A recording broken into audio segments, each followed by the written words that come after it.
Alors ici c'est uniquement sur bouée parce que les fonds sont tellement profonds. Là on est à quelques brasses de la côte et on est à 7 mètres, un peu plus de 7 mètres de fond. C'est impressionnant quand même. On a le voilier, il arrive. Le boys boat, comme on appelle, va l'aider à amarrer. Ça coûte, ça coûte $50 Eastern Caribbean.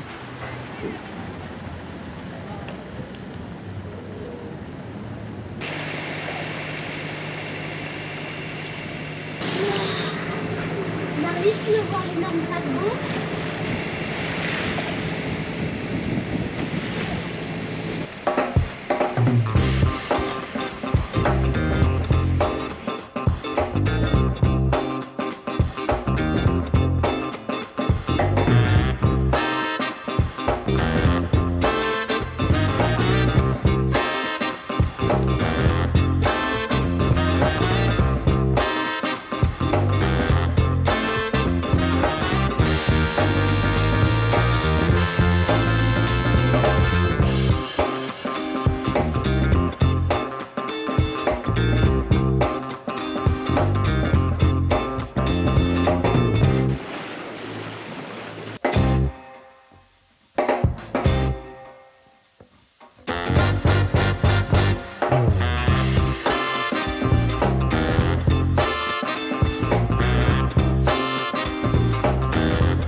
Bon là on se prépare, on va aller faire la clearance, c'est-à-dire s'annoncer aux autorités de la Dominique qu'on est arrivé.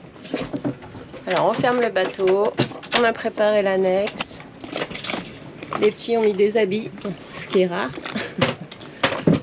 On prend les tongs et on y va. Bon bah voilà, on est arrivé au ponton vers les douanes. C'est un peu bizarre d'être à côté des cargos.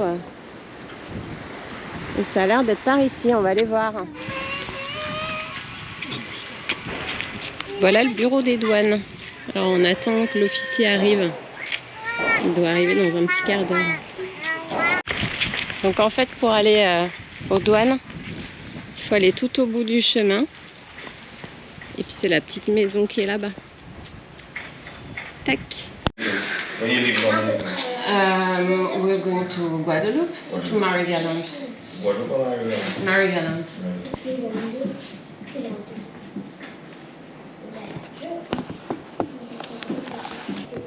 Actually, France, you were born?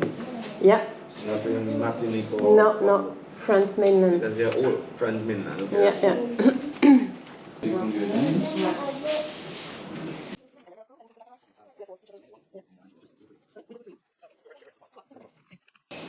And your signature, please.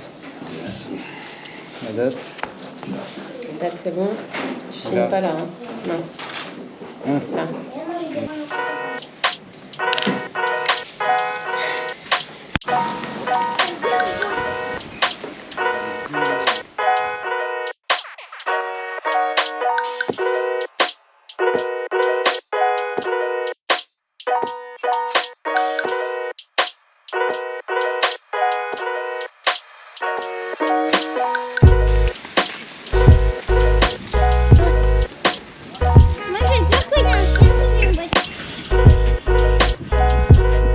Alors ce matin, tout près de nous, un voilier ancré a chassé sous nos yeux. Il n'y avait personne à bord pour le contrôler. On a donc prévenu les voiliers entre lesquels il glissait et l'association qui gère le mouillage. C'était très impressionnant, ils ont fini par l'arrêter, mais nous n'étions pas au bout de nos surprises. On s'est réveillé à 3h du matin en catastrophe, parce qu'on avait chassé. Il y avait des vents super forts et du coup le bateau il a reculé de plusieurs dizaines de mètres. On a relevé l'ancre et puis là on est en train d'errer dans la baie en attendant que ça se calme. 5h30 du matin, Ça fait 2 heures que le capitaine il nous balade dans la baie. Voilà, Non, parce pas que trop, non. l'ancre elle a pas tenu. On a chassé. Il y a eu du vent, beaucoup de vent toute la nuit. Et puis vers 3-4 heures du matin, là, 3 heures, je sais plus. 3 heures, ouais. Bah, j'ai vu qu'on avait beaucoup reculé. Donc branle-bas de combat là-dedans. Relever l'ancre et tout, puis en pleine nuit, on va pas les remouiller. Du coup, quand c'est comme ça, le mieux c'est d'aller au large. Tu crains rien en fait. Il y a de l'eau, il n'y a pas de l'eau de bateau, il n'y a pas de côte. On a un peu galéré quand même à remonter l'ancre, à se maintenir droit. Une fois qu'on était parti, c'était bon. Alors là, on va tenter de revenir, mais c'est toujours 30, plus de 30 mètres vent. Et mouiller l'ancre par 30 nœuds de vent, c'est pas facile. Je sais pas trop, on se rapproche en tout cas, mais Ouais. voilà. Et plus tard dans la journée, on va sûrement prendre une bouée parce qu'ils annoncent encore du vent tout le temps. Là. Ouais. Puis, on peut louer des bouées. Tu es accroché à un corps mort au fond de l'eau. En théorie, tu bouges plus. Quoi. À part si la bouée pète. Quoi. Ce qui peut arriver.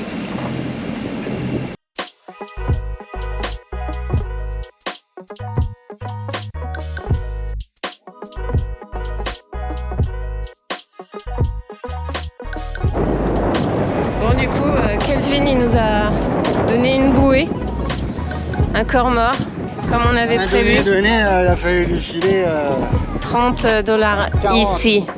Bon, on lui a donné un petit pourboire en plus, mais ouais.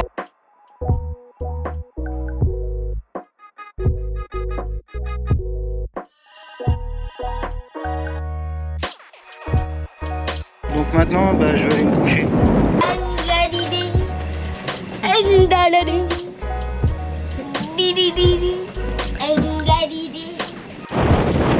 Alors là, c'est parti, on va aller à la rivière indienne. Petite excursion.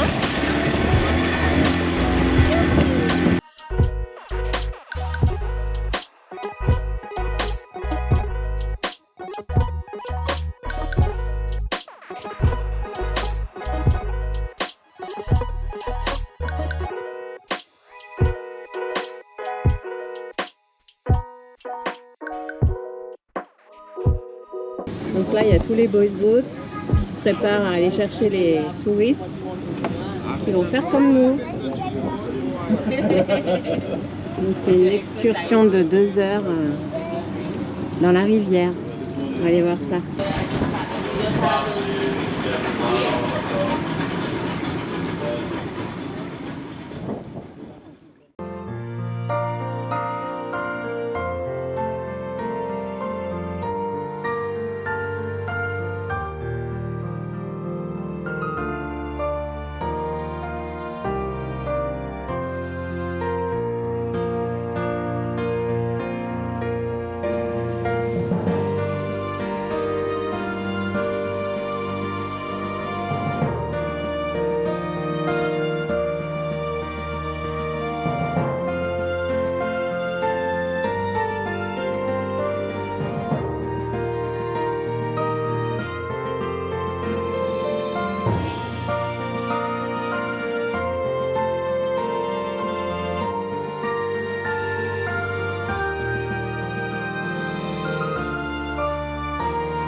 Aller se promener dans le parc national de Cabri.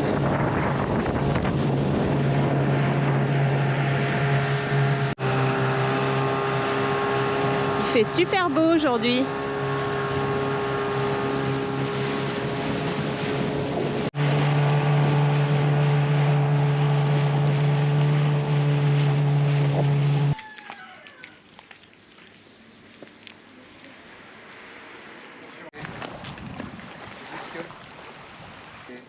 Les Tu crabes, le mets dans l'eau.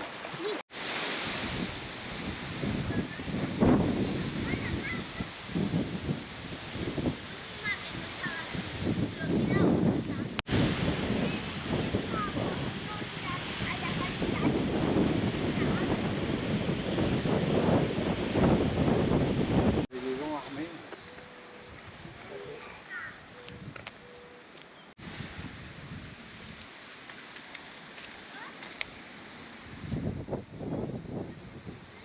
il est mignon le canon.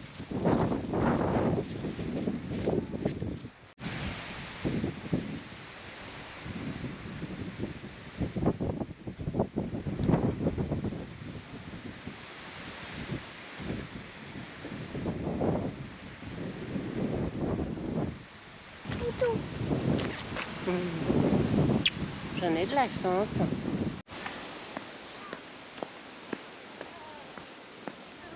Mais c'est pour faire fuir les moustiques. Il n'y a pas de moustiques, on n'a pas besoin.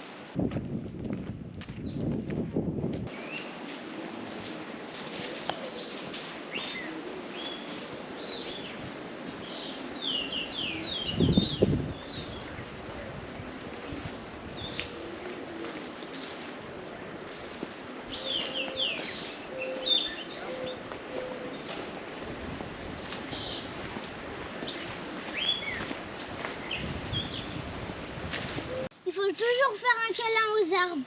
À part Pas pour... celui-là. Non. À part pour... Comme ça.